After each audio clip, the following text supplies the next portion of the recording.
This video will show you how to set up a transient model that simulates hydraulic heads changing with time, in this case as a result of the pumping of a well.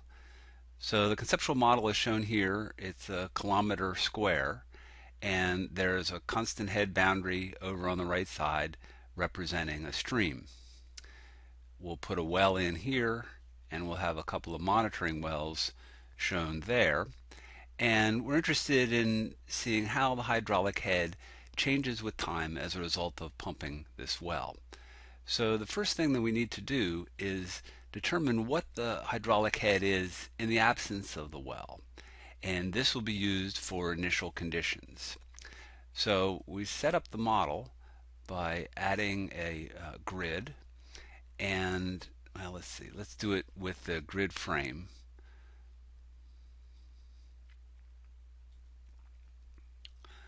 So there's the grid. We'll add in a model, and this is just going to be done using the same approach as we've done in the past. We'll start off the heads at 100 meters,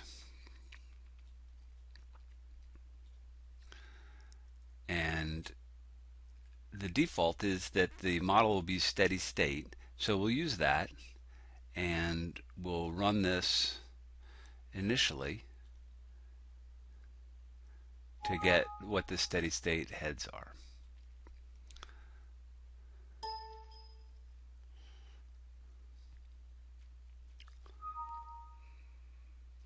Okay, so this is what we get.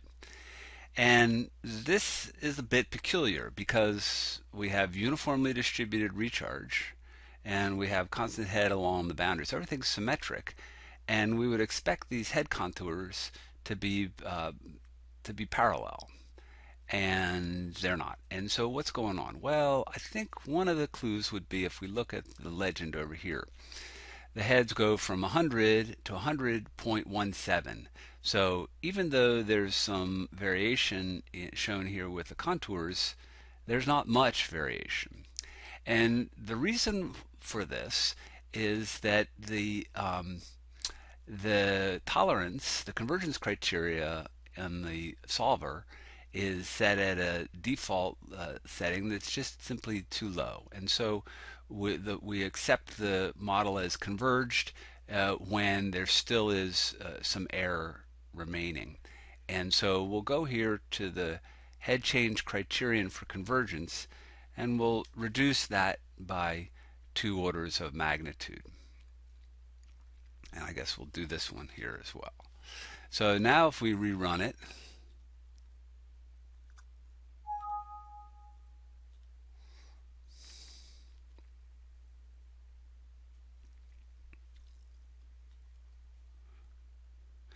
we see that the head contours are straight and parallel for the most part. Actually, if you zoom in right there, you can see that there's a little bit of variation. This is just due to the error that remains after the model has converged. Okay, so this is the head that we get as a result of recharge on this aquifer, and we can check out the situation. This is the coverage that sets up the conductivity, recharge, and the storage.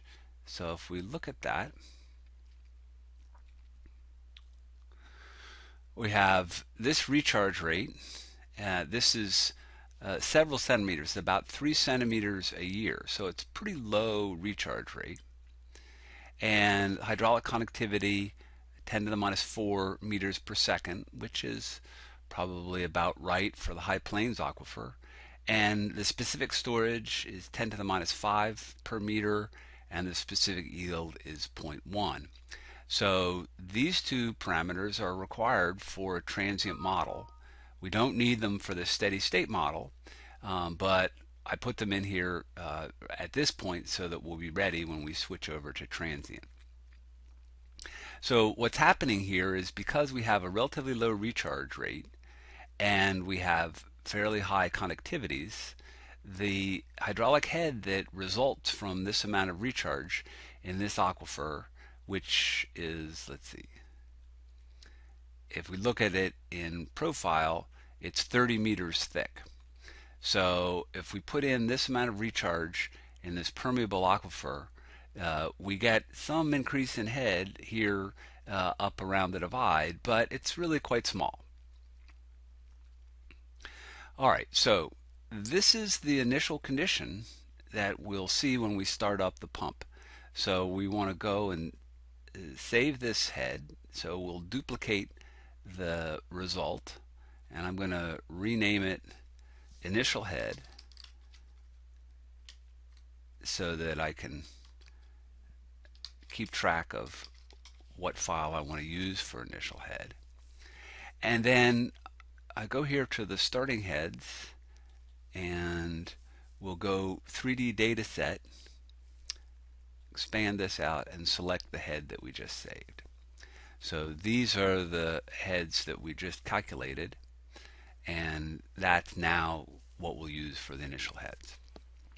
Okay, now to start using this well, we want to run, well, actually, let's do this. Let's first run this simulation for the well that is pumping at steady state. So I'm going to assume that it's a well pumping at 750 gallons a minute. That's a typical rate for one of the central pivot systems. And I've set this up for units of meters and seconds. So the appropriate rate is 0.048 meters cubed per second, and we use a negative sign to pump the water out.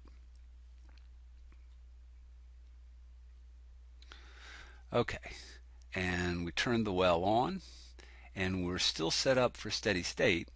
So let's go ahead and run this.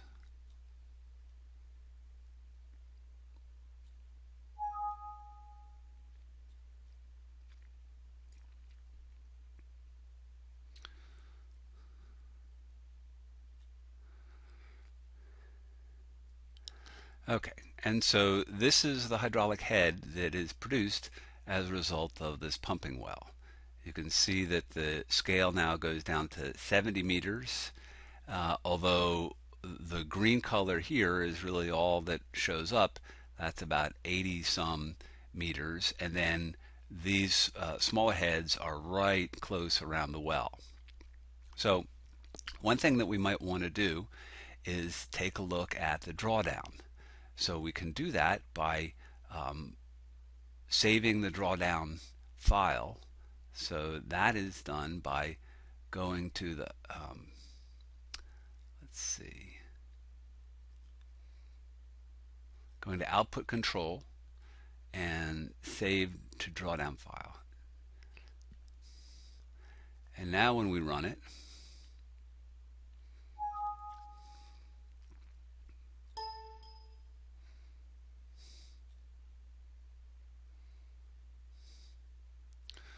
we get this file here that's the drawdown. So there's the drawdown. Starts at 0 here around the constant head boundary and increases as we go towards the well. Okay, so that's the steady state effect of pumping. And what happens here is at steady state, the well is pulling water from the stream, and that's where all the water is being recovered from. And now we want to switch over to transient.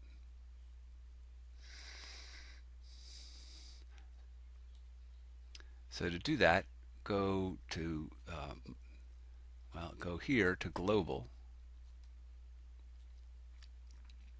switch over to transient, and when you do that, this button lights up. This is the stress period, and a stress period in ModFlow lingo means a period of time when the stress on the aquifer is uniform or is constant.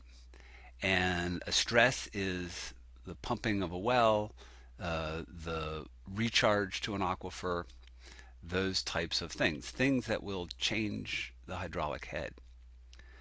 So what I want to do is simulate a well pumping for 1 day, and then we'll shut the well off and we'll let the aquifer recover. So we'll have two stress periods. One will be during pumping and one will be during recovery. So the first stress period is 1 day long, and the next one will be, let's make it a little over a day. And so it goes out to 200,000 seconds. This is a day in seconds. And so what's going to happen is we'll run this model. It'll be a transient model, and we'll calculate over 1 day, we'll calculate it at 10 different time steps. And when the multiplier is 1, the time steps are all the same size. We uncheck that steady state. And so we can see up here, this is the first stress period, and you can see these tick marks showing the time steps. Something that is convenient, especially for pumping problems, is to use a multiplier. This is used to change the time step size during the simulation. So if I enter 1.2, then you can see the time step size here. The time steps are small right at the beginning, and they get larger with increased time. What that allows you to do is have more closely spaced time steps here early in the simulation when the heads are changing relatively rapidly, and then spread the time steps out later on when the heads are changing more slowly. So we'll do that also for the recovery period. Okay, so this is setting up our time steps. We hit OK. And now we need to go and change how our well is set up. So let's take a look at this. The coverage is right here. It's set up by checking well right there. And the well is in layer 3. So the screen is across the layer that's represented by 3. So it's a partially penetrating well. And the attributes are shown here. I gave it this name just to keep track of what was going on with it, and I needed to specify the type. This is a point feature, and this is the flow rate. This is what we used for the steady state analysis. But now for the transient analysis, we want this flow rate to change with time. So to do that, we go press that arrow and select transient, and then press the 3 dots, and this is the setup for the transient pumping rate. So we'll put 0 here, and the flow rate will be minus 0.48, and then at 86400 seconds it still is minus 0.048, and it pretty quickly then changes, and I'm just going to put in kind of a nominal time that's a little bit ahead of 86400, so I'll just add on 10 seconds and make it 0, and then I'll go and put in 200,000 seconds, and that's also 0. And you can see over here, this is a plot of what the pumping rate looks like. So it's minus 0.048, and then it goes to 0 at that time, which is 1 day. Okay, so this allows us to set up this transient schedule, and this is really quite a simple schedule. If we had something more complicated, we could import a file that had the schedule in it.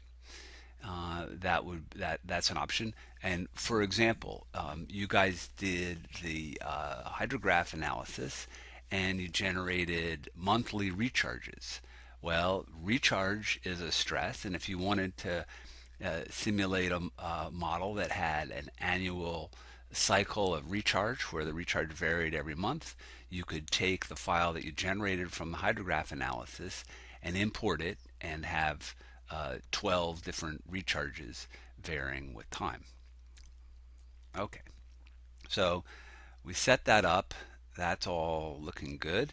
And then I'm going to go over here to monitoring well, and we want to measure the hydraulic head at these 2 points. So to set that up, we go over here to transient head and the observation points, and we check that. And let's go and put the monitoring well in the same layer as the pumping well. Go here under 3D layer options. This is the default, but when you specify the layer here, make sure that you check by layer number. And if we look at the attributes, we have these 2 points, and we want to make it an observation point. Now, what is set up here is the ability to input observations of the hydraulic head during a test, and you can then take those observations and compare it to what is being simulated. We don't have any observations right now, so I'm just going to set those equal to 0. Okay, so let's go ahead and run that. So this is saying that the XY series that we specified for the pumping rate doesn't line up with the stress periods. And so GMS will then extrapolate and set up the stress periods appropriately. Okay, so the simulation now takes a good bit longer. There are a lot more steps. That's because there are 20 time steps in this model.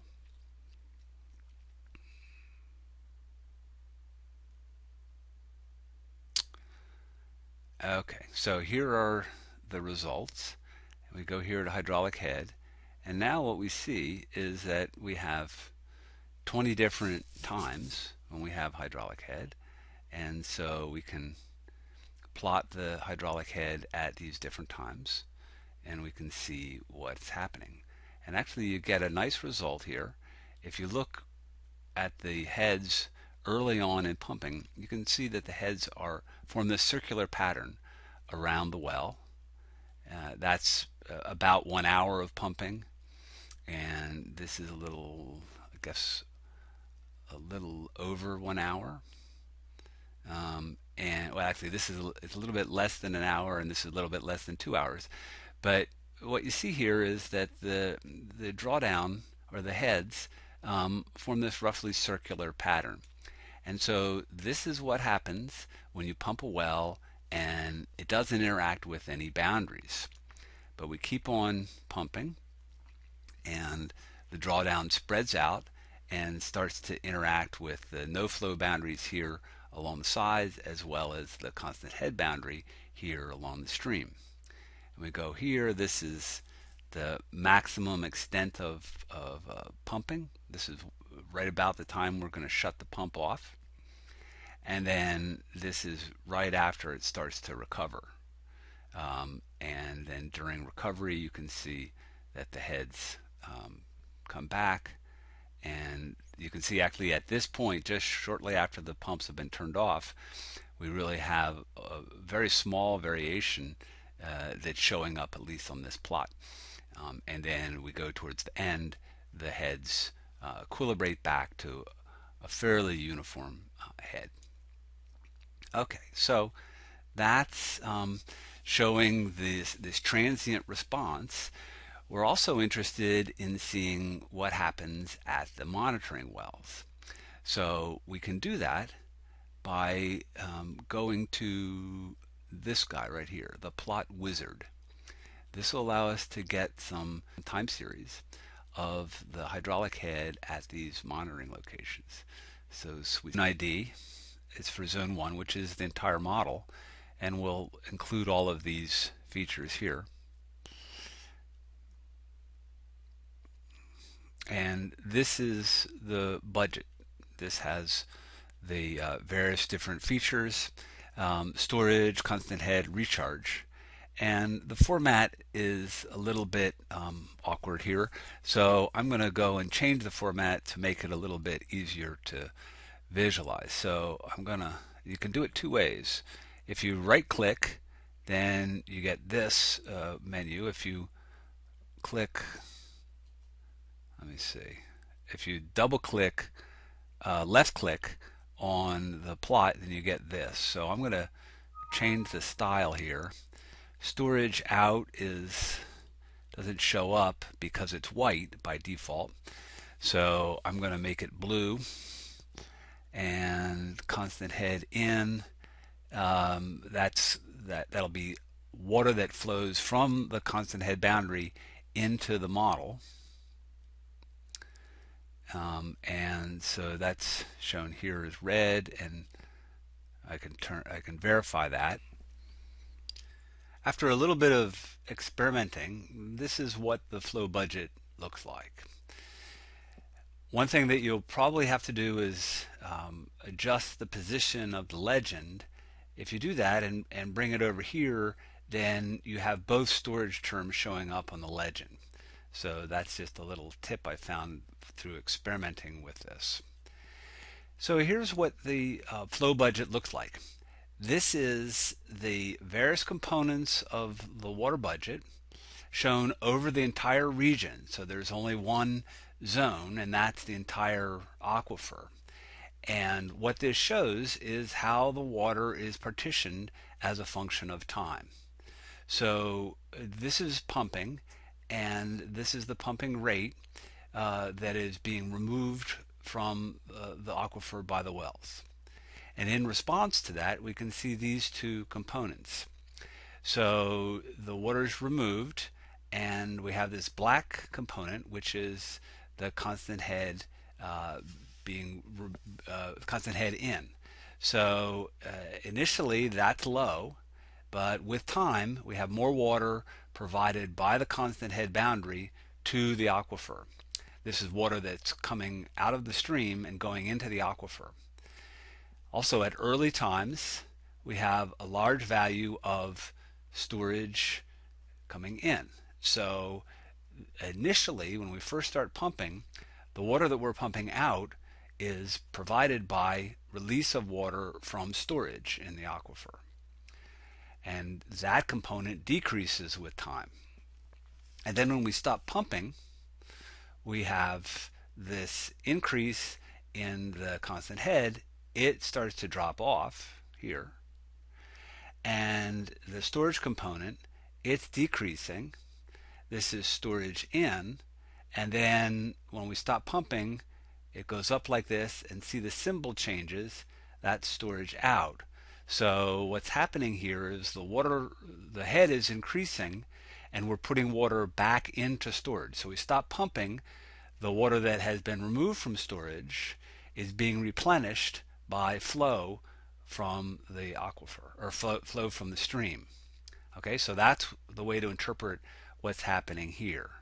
So the main components are release of water from storage and the flow of water coming into the aquifer from the stream.